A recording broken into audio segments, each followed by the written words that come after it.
Muy buenos días, compañeras diputadas y diputados de esta Comisión General de Gobernación y Asuntos Constitucionales. Sean bienvenidos a esta sesión de la comisión. Saludo con mucho respeto y afecto a las poblanas y a los poblanos y solicito atentamente a la diputada secretaria proceda a pasar lista y verificar la existencia de quórum legal. Claro que sí, diputado presidente, con gusto. Julio Miguel Huerta Gómez. Presente. Laura Artemisa García Chávez presente. Jaime Natal de Uranga. José Luis Figueroa Cortés. Susana del Carmen Riestra Piña. Pedro Isabel Suriano Corrales tiene falta justificada. Son 5, asistencia de 5. Gracias, diputada. Con la asistencia de 5 diputadas y diputados se declara la existencia del quórum legal y se abre la sesión de la Comisión General de Gobernación y Puntos Constitucionales, siendo las 10 horas con 9 minutos del presente día. Solicito a la diputada secretaria proceda a dar lectura al orden del día y lo ponga a consideración para su votación, por favor. Con gusto. Orden del día, punto número 1, pase de lista y declaración de quórum legal. 2, lectura, discusión y en su caso aprobación del orden del día. 3, lectura, discusión y en su caso aprobación del acta de la sesión anterior del 2 de diciembre de 2024. 4, lectura, discusión y en su caso aprobación del proyecto de decreto por el que se reforma el párrafo segundo del artículo 19 de la Constitución Política de los Estados Unidos Mexicanos en materia de prisión preventiva oficiosa. 5, lectura, discusión y en su caso aprobación del proyecto de decreto por el que se reforman, adicionan y derogan diversas disposiciones de la Constitución Política de los Estados Unidos Mexicanos en materia de simplificación orgánica. 6, asuntos generales. Es cuanto, presidente. Se pone a consideración de las y los integrantes de la comisión el orden del día. Quienes estén por la afirmativa, sírvanse expresarlo levantando la mano.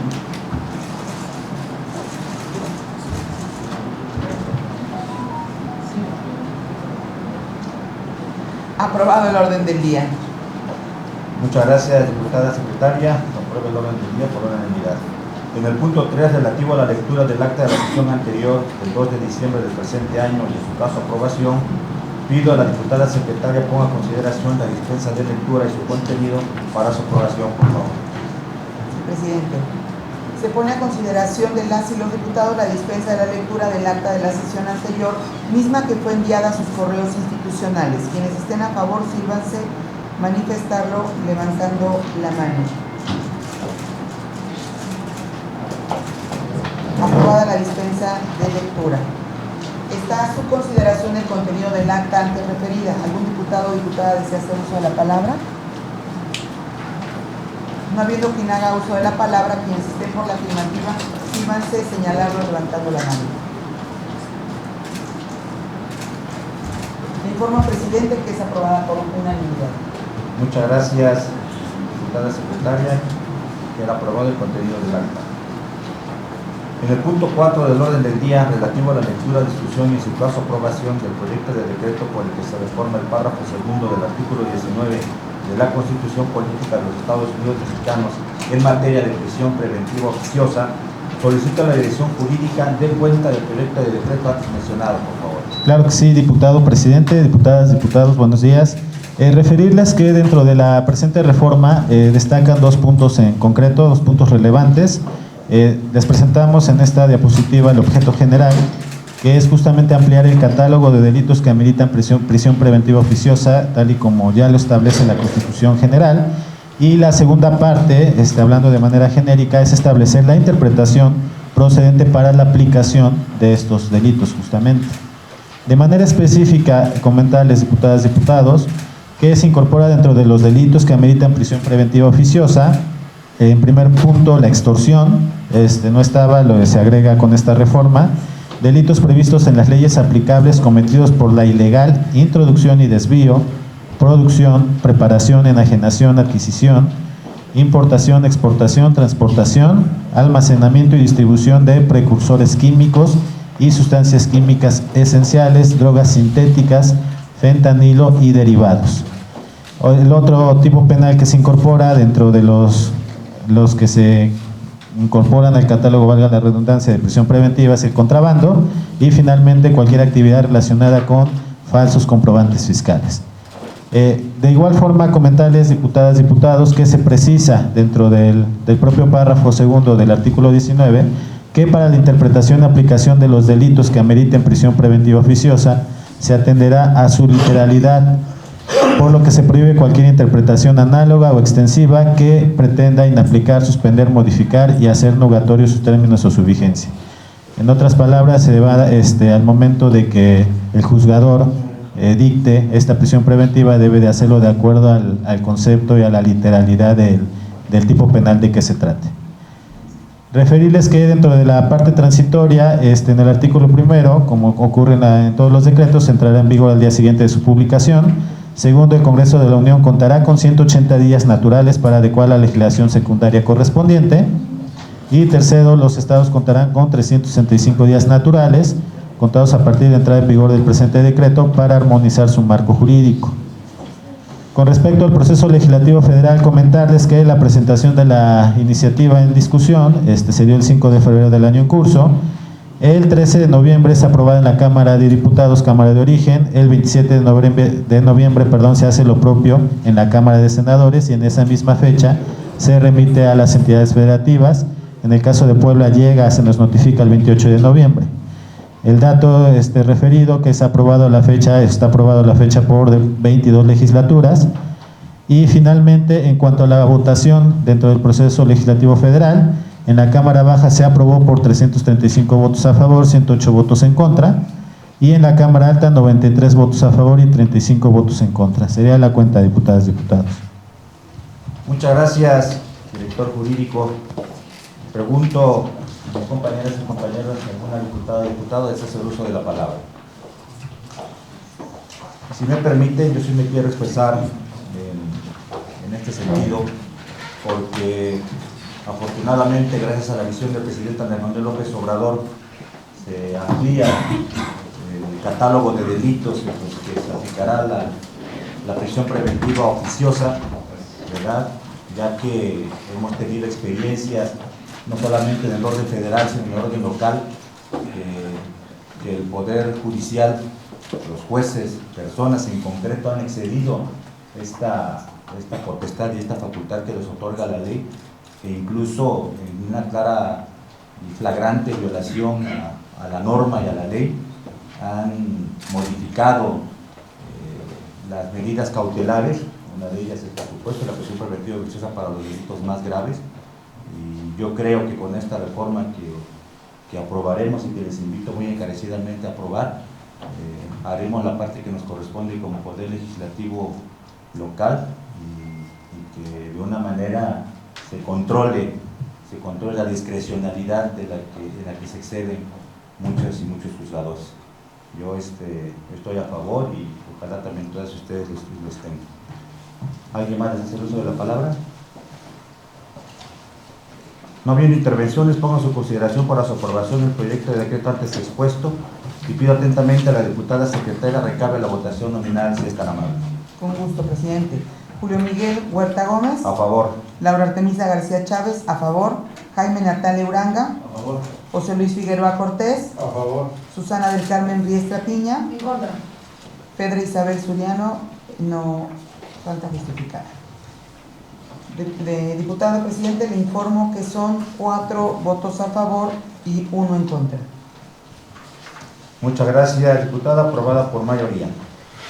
En el punto 5 del orden del día, relativo a la lectura, discusión y en su caso aprobación del proyecto de decreto por el que se reforman, adicionan y derogan diversas disposiciones de la Constitución Política de los Estados Unidos Mexicanos en materia de simplificación orgánica, solicito a la Dirección Jurídica dé cuenta del proyecto de decreto antes referido. Con gusto, diputado presidente. Como pueden visualizar, esta propuesta impacta en diversos artículos, tanto en reforma, adición o derogación del texto constitucional. Comentarles de manera en el objeto general que se plantea la extinción de diversos organismos federales y nacionales, transmitiendo sus atribuciones y personal a las diferentes dependencias del Poder Ejecutivo Federal. Adelantándonos un poquito, y en cuanto al objeto general, comentarles que si bien se extinguen algunos organismos, no así las atribuciones y no así los derechos que estos protegen, como lo vamos a ver un poquito más adelante con las iniciativas. En cuanto al contenido específico, Se elimina la Comisión Nacional para la Mejora Continua de la Educación, quien coordina el Sistema Nacional de Mejora Continua de la Educación. Se plantea ampliar las atribuciones de los sujetos obligados en materia de acceso a la información y protección de datos personales. Se propone eliminar al INAI, así como las referencias sobre su competencia y atribuciones.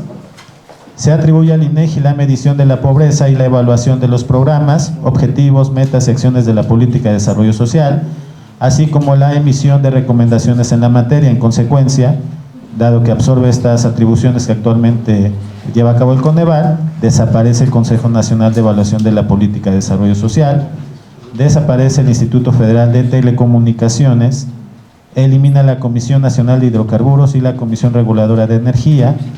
De igual forma, elimina la Comisión Federal de Competencia Económica. Se le atribuye al INE el conocimiento de asuntos relacionados con el acceso a la información pública y la protección de datos personales a cargo de partidos políticos, así como del recurso de revisión que interpongan las particulares contra las resoluciones de los partidos, obviamente en materia de transparencia. Se modifica la integración del Comité Técnico de Evaluación creado por la Cámara de Diputados para la elección de las y los consejeros electorales del INE. Actualmente tiene 7 integrantes, pasa a conformarse por 5 personas.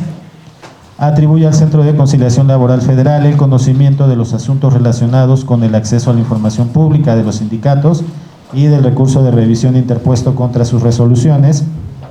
De igual forma, atribuye al Tribunal Federal de Conciliación y Arbitraje el conocimiento de los asuntos relacionados con el acceso a la información pública de los sindicatos de los trabajadores al servicio del Estado y del recurso de revisión interpuesto contra sus resoluciones.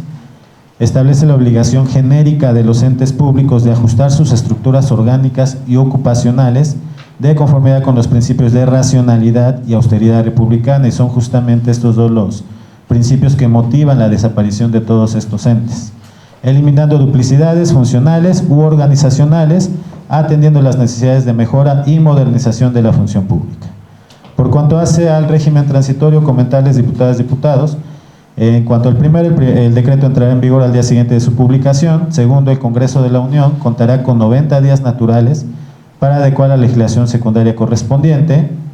Tercero, las economías y ahorros generados por la extinción de los entes públicos que referimos se destinarán al Fondo de Pensiones para el Bienestar. Cuarto, los estados contarán con 90 días naturales contados a partir de las reformas secundarias para armonizar su marco jurídico en materia de acceso a la información pública y protección de datos personales. Sexto, los comisionados nos brincamos, puesto que son los transitorios de fondo, los demás son de forma. Los comisionados de los entes públicos que se extingan concluirán sus funciones a la entrada en vigor de la legislación secundaria, salvo aquellos que por su nombramiento concluyan previamente. Séptimo, los derechos laborales de las personas servidoras públicas serán respetados en su totalidad. Los recursos humanos con que cuenten los entes públicos que se extinguen pasarán a formar parte de aquellos que asuman sus atribuciones. Décimo, la extinción de la Comisión Federal de Competencia Económica y del Instituto Federal de Telecomunicaciones entrará en vigor en un plazo de 180 días contados a partir de la entrada en vigor de las leyes en materia de competencia y libre concurrencia y en materia de telecomunicaciones y radiodifusión que para el efecto emita el Congreso de la Unión. Al igual que se hizo en el caso anterior, referirles dentro del proceso legislativo. De igual forma, esta iniciativa se presenta el 5 de febrero del año en curso por el entonces titular del Ejecutivo Federal. Es aprobada en la Cámara de Diputados el 20 de noviembre, se hace lo propio en la de senadores el 22 de noviembre. El 28 de noviembre se remite a los congresos de los estados y en esa fecha nos llega aquí al estado de Puebla el Congreso. Al día de hoy está aprobada por 19 legislaturas y tenemos un voto en contra de Baja California. Y la votación con la que se aprobó a nivel federal fueron en Cámara Baja 347 votos a favor, 128 en contra, y en Cámara Alta 86 a favor y 40 en contra. Sería la cuenta, diputadas y diputados. Muchas gracias, director jurídico. ¿Alguna diputada o diputado desea hacer uso de la palabra? No habiendo intervenciones, pongo a su consideración para su aprobación el proyecto del decreto antes expuesto. Pido atentamente a la diputada secretaria haga favor de recabar la votación nominal. Claro que sí, presidente. Julio Miguel Huerta Gómez. A favor. Laura Artemisa García Chávez, a favor. Jaime Natalia Uranga. A favor. José Luis Figueroa Cortés. A favor. Susana del Carmen Riestra Piña. En contra. Diputado presidente, le informo que son 4 votos a favor, 1 en contra. Muchas gracias, diputada secretaria. Queda aprobado el dictamen por una sola mayoría. En el punto 7 del orden del día corresponde a asuntos generales. ¿Alguna diputada o diputado desea hacer uso de la palabra? No habiendo intervenciones y terminados los asuntos del orden del día, se levanta la sesión siendo las 11 horas con 24 minutos del presente día. Muchas gracias a todas y a todos. Gracias.